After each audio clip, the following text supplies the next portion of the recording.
Drop your story. Drop a story, whether it be fiction or own personal scary experience. Good story gets to go on my YouTube as well as a shout-out of the Redditor. 1. Her face was ghostly, the type of white you find on a sleek new white bedsheet cover, the type of white you never want to see on a person.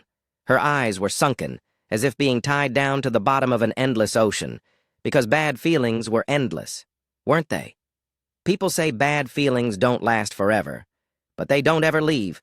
There's no farewell, goodbye, or a long ceremony to remember their temporary existence, because bad feelings are forever, until you find a solution at least.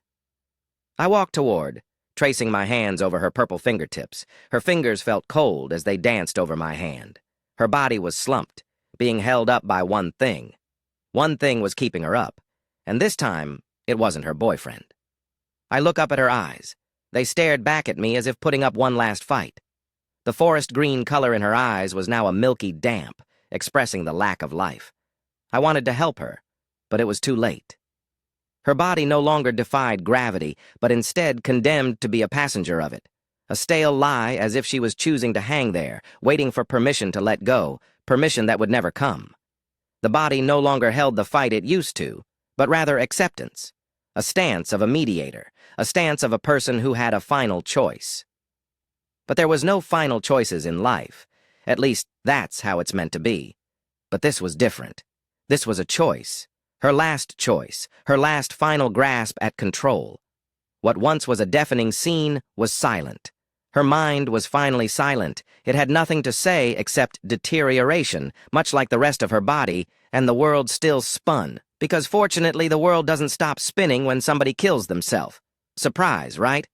She was once a person, but now she's hanging by a rope, fraying at the sides, begging to be cut. But it's too late. It's too late. She's dead. But that comes with the perspective of initiating she was alive. Living and alive are two different conceptions. She wasn't alive, she was barely walking, she was barely surviving. I remember her laughing in her bedroom, a sound that filled the room like oozing light. Now the only thing filling the room was the heavy, stagnant air. She hadn't just stopped being alive.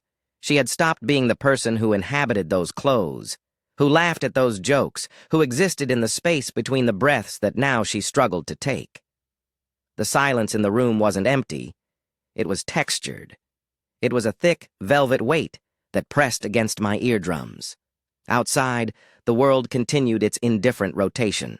A car horn blared in the distance, a sharp, jarring sound that felt like a violation of the quiet. Yet, she didn't flinch. She was beyond the reach of the city. Beyond the reach of the noise. She was beyond the reach of anybody now, a twisted sense of peace. She was beyond reach, but she was there, hanging lifelessly. And I envied her. I envied her success in death, her success on avoiding the guilty thoughts of leaving everybody behind, but who really was there? I envied how she left this earth, how her mind stopped spinning, stopped thinking, stopped urging to hurt. I envied her. She was a girlfriend, a student, a patient, and now most importantly, she's dead.